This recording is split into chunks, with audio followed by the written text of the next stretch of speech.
The big question has finally been answered. Will Los Angeles Lakers rookie point guard Bronny James, son of NBA legend and 20-time All-Star LeBron James, play for the South Bay Lakers at the G League Showcase in Orlando, or remain with the Lakers' main roster? Leave your like and subscribe to the channel so you don't miss any updates. For weeks, the Lakers organization had been carefully considering the best path for Bronny's development. With the team navigating injuries, including starting point guard Austin Reeves' recent recovery from a left hip contusion, the decision wasn't easy.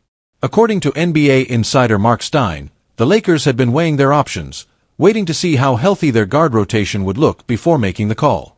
But now, as the highly anticipated G League Showcase approaches, the decision is final. Bronny James will suit up for South Bay. This decision carries significant weight for the rookie guard. The G League Showcase, set to take place in Orlando, is no ordinary event. All 31 G League teams will compete in at least 2 games, with scouts and representatives from every NBA team in attendance. It's a massive opportunity for young and fringe players to make an impression, an environment where reputations can be built, careers can change, and futures in the NBA can take shape. For Bronny, the stakes are a little different. He isn't an undrafted free agent or a G League journeyman looking for a chance at a two-way contract. Selected as the 55th overall pick in the 2024 NBA Draft after a one-and-done season at USC, Bronny entered the league with plenty of fanfare. His connection to LeBron James inevitably brings media attention and expectations far greater than most late second-round picks experience. This summer, he signed a 4-year, $7.9 million fully guaranteed contract with the Lakers, ensuring his place on the team's roster for the foreseeable future. However, being guaranteed a contract and proving you belong at the NBA level are two very different things. Bronny's start with the Lakers has been underwhelming, to say the least. Across his first 7 games, the rookie guard has seen just 2.6 minutes per contest, limited opportunities to showcase his skills. In those brief cameos, he's struggled mightily. Bronny is averaging only 0.6 points per game while shooting a dismal 12.5% from the free throw line. His stat line is sparse: 0.3 assists, 0.1 rebounds, 0.1 steals, and 0.1 blocks per game. The numbers highlight his struggles on both ends of the floor and a hesitance to assert himself offensively or defensively. It's important to remember, though, that NBA development takes time. Bronny is not the first rookie to encounter growing pains at the professional level, and he won't be the last. Despite his challenges in the NBA so far, his performances in the G League suggest that there's more to his game than what we've seen in those short stints with the Lakers. With the South Bay Lakers, Bronny has been playing a far more significant role, and it's clear that the additional minutes and responsibility are helping him find his rhythm. Over his last 2 games, Bronny has looked much more comfortable and confident, averaging an impressive 23 points per game. While his shooting efficiency remains a work in progress, the improvement is encouraging. Looking at his overall performance with South Bay, Bronny's numbers are solid for a first-year player. Across 5 G League appearances, he's averaging 14.4 points per game, albeit on somewhat inefficient shooting splits: 37.7% from the field, 20% from three-point range, and 66.7% from the free throw line. Alongside his scoring, he's also contributing 2.8 rebounds, 2.4 assists, 0.8 steals, and 0.8 blocks per contest. While the shooting percentages need improvement, these numbers reflect steady progress and valuable game experience. What stands out most is Bronny's increased aggression and willingness to take on a leading role with South Bay, something that was missing during his limited NBA minutes. His confidence in attacking the basket, taking shots, and making plays for his teammates is beginning to show. The G League Showcase, therefore, represents an ideal opportunity for him to continue building on that momentum. For the Lakers, sending Bronny to South Bay is a strategic move. The organization understands the value of game reps for a young player still finding his footing. The G League provides a developmental environment where Bronny can play extended minutes, work on his game, and learn from real in-game situations. Unlike the NBA, where every possession carries weight in a high-stakes season, the G League gives players room to experiment, make mistakes, and grow. At the same time, the showcase itself adds a layer of importance to Bronny's upcoming performances. With scouts and executives from every NBA team in attendance, these games are an opportunity for him to silence his critics and prove that he belongs at this level. While Bronny doesn't need to fight for a contract like many other players at the showcase, he does have something to prove: that he can be more than just LeBron James' son and carve out his own path in professional basketball. For now, all eyes will be on Bronny James as he takes the court for South Bay in Orlando. The showcase is a critical stepping stone in his development, one that could help him gain confidence, refine his skills, and, ultimately, work his way into a more significant role with the Lakers. Whether he dominates the showcase or continues to face challenges, one thing is certain: the journey is just beginning for Bronny James, and the basketball world will be watching every step of the way. The stage is set, and the opportunity is here. Now, it's up to Bronny to make the most of it. LeBron James made a triumphant return to the court on Sunday night, helping the Los Angeles Lakers secure a convincing 116-100 win over the Memphis Grizzlies. The victory was much needed for a struggling Lakers squad, and LeBron's stat line, 18 points, 8 rebounds, and 8 assists, reminded everyone why he remains such a vital piece of the team. However, while LeBron's performance was impressive, the concern over his lingering injury casts a shadow over the team's optimism. The injury in question, which forced James to miss the Lakers' previous 2 games, is more troubling than it might seem at first glance. Addressing the media after the game, LeBron shared a sobering update, admitting that this isn't a one-off issue but something he's been dealing with for years. "I haven't overcome it. It's something I deal with day by day," LeBron explained. "It's been persisting for a few years now, but I've been able to manage it well enough to stay on the court. During the game against Atlanta, in the final moments of overtime, I took a knee to the thigh. 3 days ago, it was still very painful. But I managed to get back to 100% today, which was great. It felt good to play again." This injury setback is yet another blow to LeBron's ambitious plan to play all 82 games this season, a goal that now seems increasingly unrealistic. Throughout his legendary career, LeBron has been known for his durability and ability to stay on the floor, consistently performing at a high level. But the last few seasons have taken a toll on the 39-year-old superstar. Injuries, particularly to his feet during the 2022-23 campaign, sidelined him for a significant portion of the season and impacted the Lakers' chances of success. LeBron had been remarkably consistent to start the current season, suiting up for the team's first 23 games.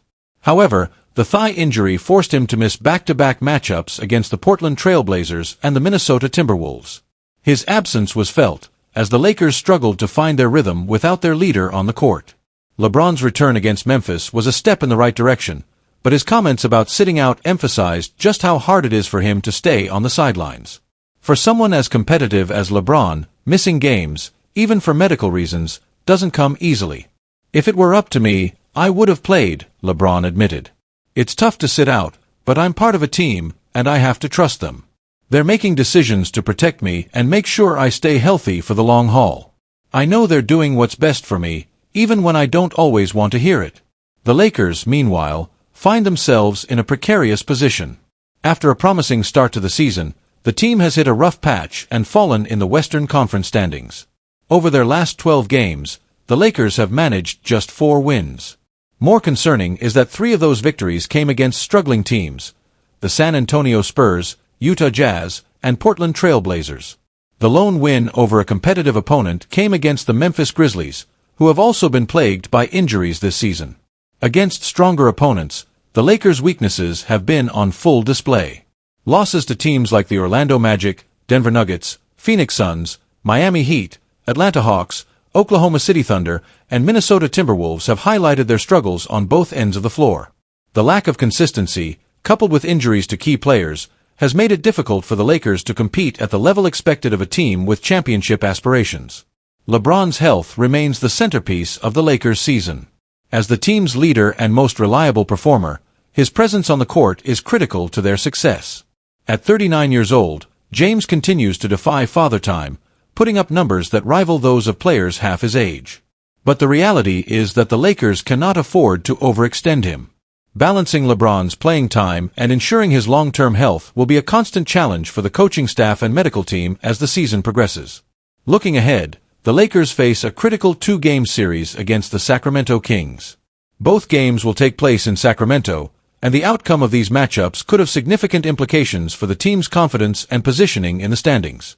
The Kings, like the Lakers, are navigating their own struggles, making these games an opportunity for Los Angeles to bounce back and gain some much-needed momentum.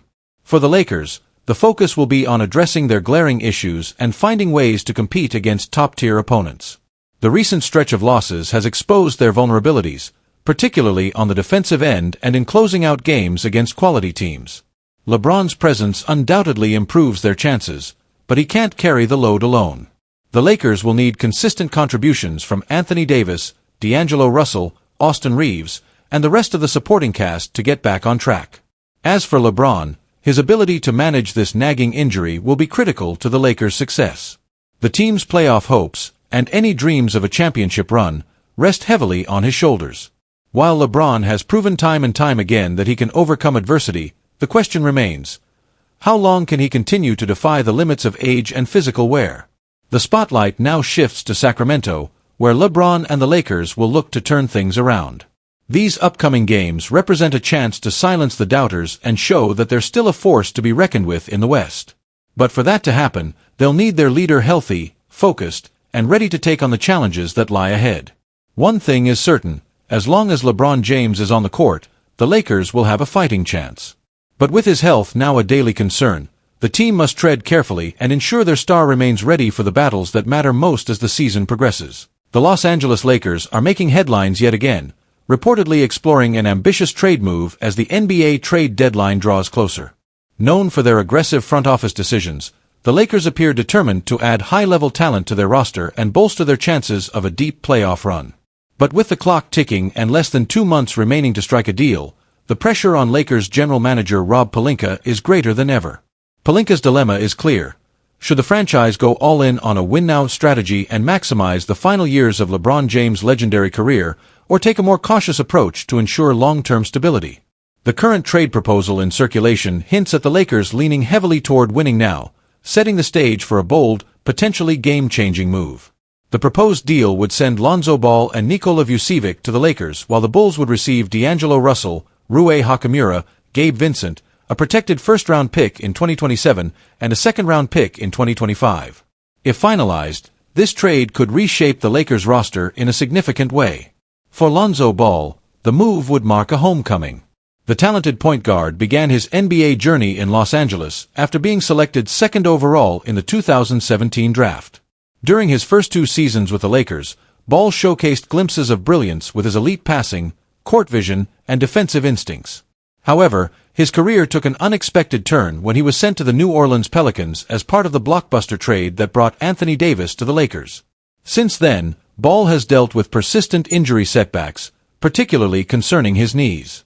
Over the last 3 seasons, he has appeared in only 10 games, raising serious questions about his durability. Despite these concerns, there's no denying the potential upside of bringing Lonzo Ball back to the Lakers.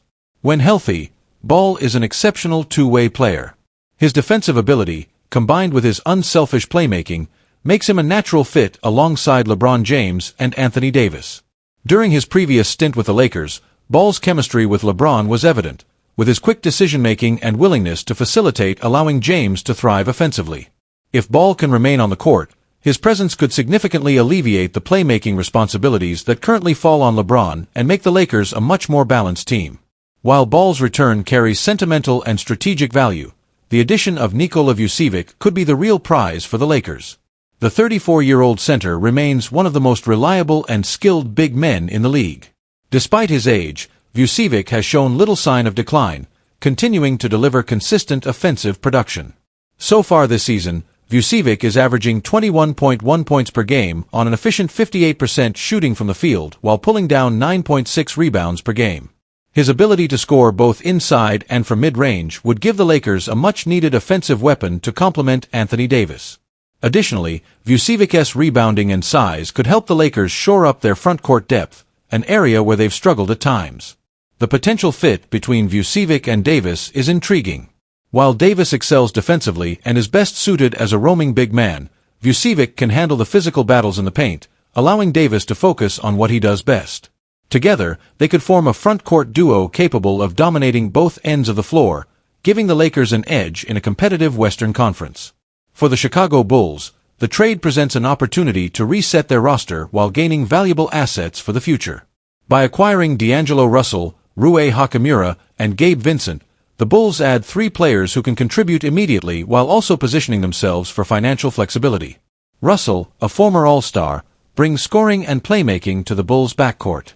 Although his performance has been inconsistent, he remains a talented guard who can thrive in the right system. Hachimura, a versatile forward, adds depth and scoring, while Vincent, a defensive-minded guard, provides reliability in the backcourt. More importantly, 2 of these players, Russell and Vincent, are set to hit free agency at the end of the season. This gives Chicago the option to clear cap space and pursue other moves in the offseason. Combined with the first-round pick in 2027 and the second-round pick in 2025, the Bulls gain a mix of immediate talent and long-term assets, allowing them to pivot toward rebuilding or retooling their roster as needed. While this trade has the potential to elevate the Lakers' roster, it's not without its risks. Lonzo Ball's health remains the biggest question mark. The Lakers would essentially be gambling on his ability to stay healthy and rediscover his form. If Ball's knee issues persist, the trade could backfire, leaving the team with limited options to recover. Additionally, while Vucevic remains productive, his defensive limitations could become a concern in certain matchups. The Lakers would need to adjust their defensive schemes to accommodate Vucevic's presence in the lineup. On the other hand, the rewards could be significant. If Ball returns to form and Vucevic continues his strong play, the Lakers would have a roster capable of challenging any team in the league. With LeBron James still playing at an elite level and Anthony Davis anchoring the defense, this trade could provide the final pieces needed to make a legitimate title push. As the trade deadline approaches, all eyes are on Rob Pelinka and the Lakers front office. This decision carries enormous weight, not just for this season but for the franchise's immediate future. The Lakers have always been a team that thrives under pressure, but the margin for error is razor-thin. LeBron James' window to contend for another championship is closing, and the Lakers can't afford to waste any opportunities. A move of this magnitude could be the difference between a first-round exit and a deep playoff run. It could also signal to LeBron, and to the rest of the league, that the Lakers are fully committed to winning now. The stakes are high, the risks are real, but the potential reward is undeniable. Will Pelinka pull the trigger on a deal that could reshape the Lakers' season? Only time will tell. The clock is ticking, and the pressure is mounting. For the Lakers, the next few weeks could define their season, and possibly the legacy of their Big Three.